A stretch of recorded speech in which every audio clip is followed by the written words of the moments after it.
Did you know that 1 in 5 adolescents struggle with a depressive and or anxiety disorder? That's a lot of people. That's like saying that basically everyone knows at least one person that struggles with depression or anxiety. Yeah, I agree. That's a crazy number of people, especially considering how many people there are in the world. Yeah, there's billions. Yeah. Well, I'm Emily. I'm Sanaya. And I'm Evelyn. Today we're going to talk about the pressure to succeed and how it affects high school students. There are many causes of anxiety and depression, but today we're going to look at one specific cause, the pressure to achieve in school.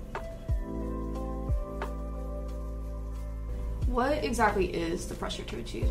Well, we've defined it as the desire to be better and the pressure associated with that. Well, if I'm just going based on your definition, wouldn't that mean that like the pressure to achieve could be good for us, especially in schools or especially in high school, like if it's just a little bit? Yeah, I could see that. I mean, there's some benefits like motivation. I know personally when I have a lot to do and I'll be real, I get stressed out about schoolwork. Everyone does. But the stress is sometimes, it's good. Mm-hmm. I feel the urge to get it done if I want to maintain my grades, which I need to do that.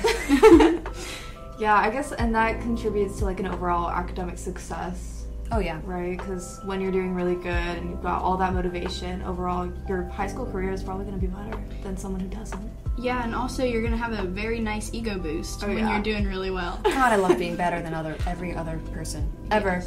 And I like to think that I manage my stress pretty well. And when I'm doing well, my physical health is better. I take better care of myself. I hang out with my friends when I have time. I just do better in school. I'm in a better, healthier, happier state of mind when I'm maintaining my stress. Mm-hmm. And then speaking of physical health, there's a lot of student athletes, especially at our school, Stars Mill. Yes, there's tons. There's tons of them. Yes. And I guess for all of them, maintaining their physical health is definitely something good. Like just the other day, someone broke their leg, I think it was. What? Yeah, they broke their leg because, they were out on the field, they were doing stuff, and they broke it, and now they're all stressed out about it, and I'm talking to them, I'm like, it's okay, it's gonna be fine, you're gonna be okay, so. God.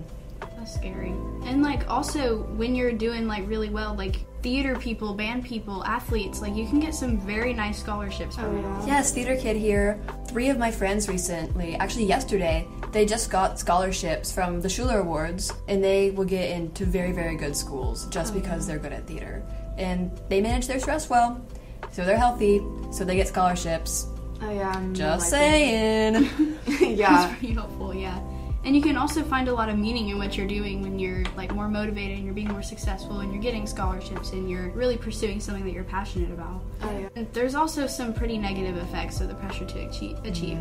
Like anxiety, for example. When you're anxious about those grades, you're anxious about what other people are doing, if what you're doing even has meaning and all that stuff. You get pretty anxious about it.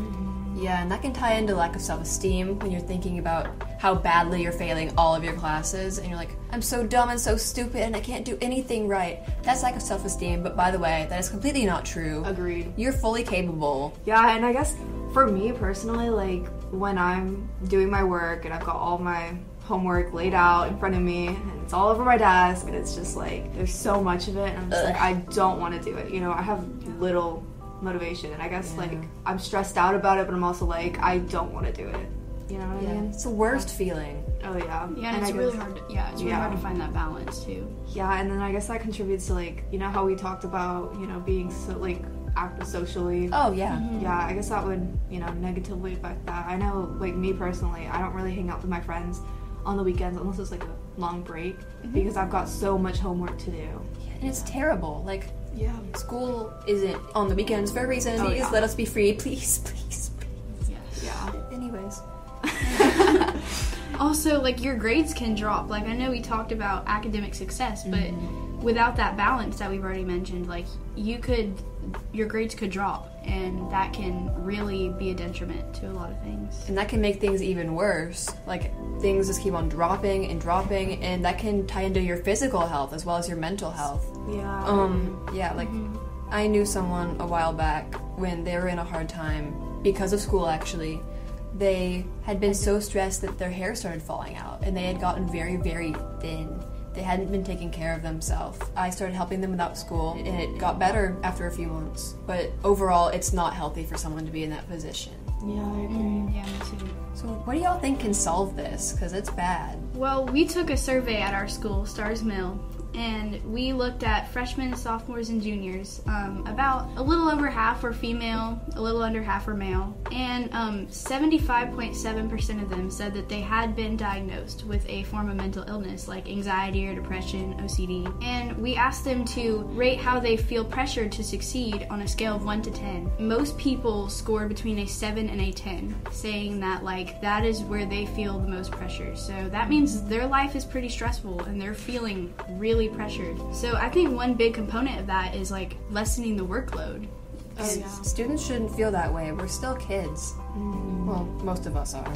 Yeah, and I guess making it more manageable, you know, like extending deadlines.